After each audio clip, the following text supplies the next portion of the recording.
13th bunker on the right hand side of the green, and what I'm going to talk about is bunker play. So I'm going to talk about two specific aspects of bunker play, and that's going to be loft and speed into impact.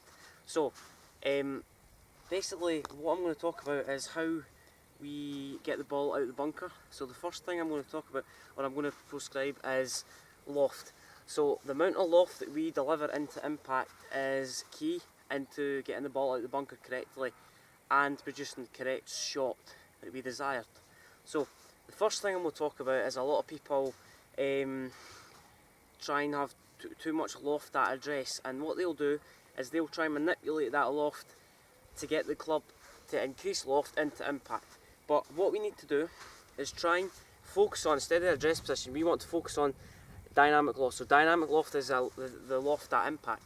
So there is a lot of pitfalls of bunker play, but the main aspects I'm going to talk about is speed and obviously loft. So the first thing I'm going to talk about is when people get in the bunker and they want to increase loft. So what they'll do is they'll open the club on the way back, and as they come back into impact, they'll somehow try and manipulate the face to try and get the loft onto the golf ball.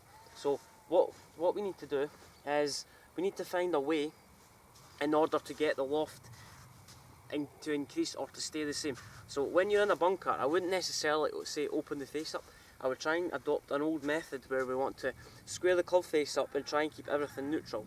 So tip number one, when people try and open the face on the way back, that can upset your ability to obviously square the face back up. So if you open the face on the way back, you have to somehow manipulate that club to try and get the loft in at impact, which can cause a lot of errors.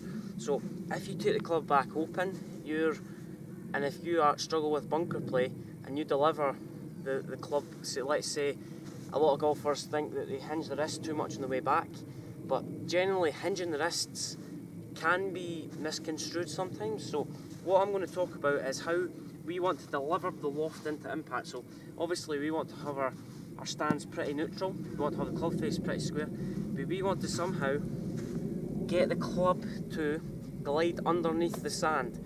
So the bunker play is the only shot in golf where we don't actually make contact with the ball. So we make contact with the sand propels the ball out of the bunker.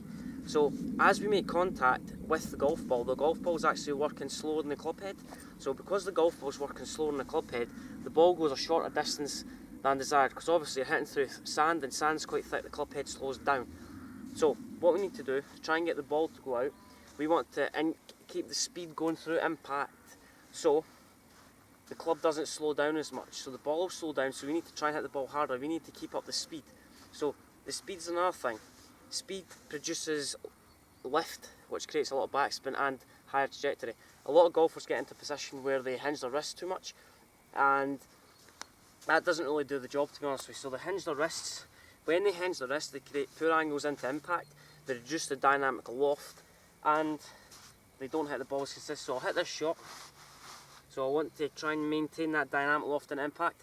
I feel like I'm throwing the club head, so I feel like the club head passes hands, and I maintain that position. So hands are slightly behind the ball, and I'm going to try and keep the speed going. So you almost want to swing it driver like.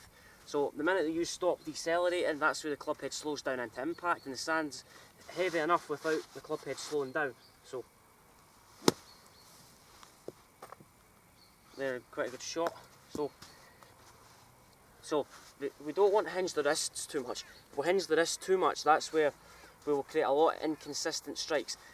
And by and large, the more that we hinge the wrist, the lower the ball flick, because we're actually losing all the angles and impact. So if I was to go like that and chop the club down, then the club doesn't travel its natural distance, and that's where we're going to chop the ball into impact, and the club head slows down, and the leading edge is just digging into the ground. So if we can just try and keep the loft on the golf club and keep the speed up, so as I come into impact, I would suggest if you open the club face up, you need to produce more speed. So if you're a golfer that struggles with speed, then you're short all the time. The chances are that your club face is open, but you've just not got the speed to get the ball out. So we need to square the face up and just try and keep it at a normal speed. So a shot that you produce with a square club face is going to go a lot further than a club that's open, but you produce the same speed. So keep everything square. and understand that the hinging of the wrists, we can accumulate a lot of errors doing that. So we want to maintain the loft on the club and keep the speed up, okay? So 2 indicators to work on. That went straight in the hole.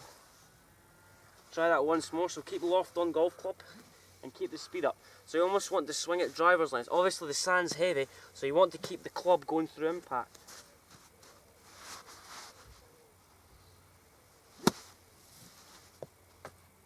So if you've got any thoughts on that video, let me know, and subscribe to my channel at Allan Golf. Let me know what you guys think of these videos.